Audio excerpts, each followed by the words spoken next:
হঠাৎ করেই খেলা থামিয়ে মনিটর দেখতে ছুটলেন রেফারি। কোনো ফাউলের ঘটনা না থাকায় বোঝা যাচ্ছিল না ঠিক কি ঘটেছে। মনিটরে দেখে এসে তিনি প্যারাগুয়ের মিডফিল্ডার মিগেল আলমিরনকে লাল কার্ড দেখালেন। আলমিরন বিস্মিত, বিস্ময় দর্শকের চোখে মুখেও। কেমন ঘটল যে এত বড় শাস্তি? ঘটনার কেন্দ্রে আলমিরনের মুখ ঢেকে কথা বলা। আমাদের উঠে দাঁড়াতে হবে,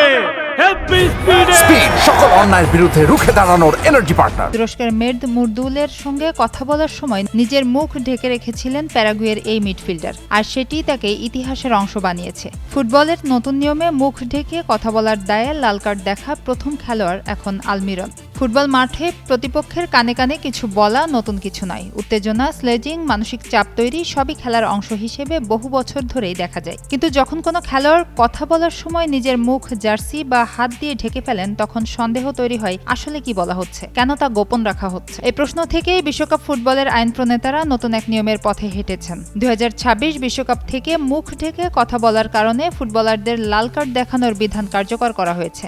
আর সেই শাস্তিস্বরূপ আলমিরনকে লাল কার্ড দেখেই ছাড়তে হয়েছে খেলার মাঠ।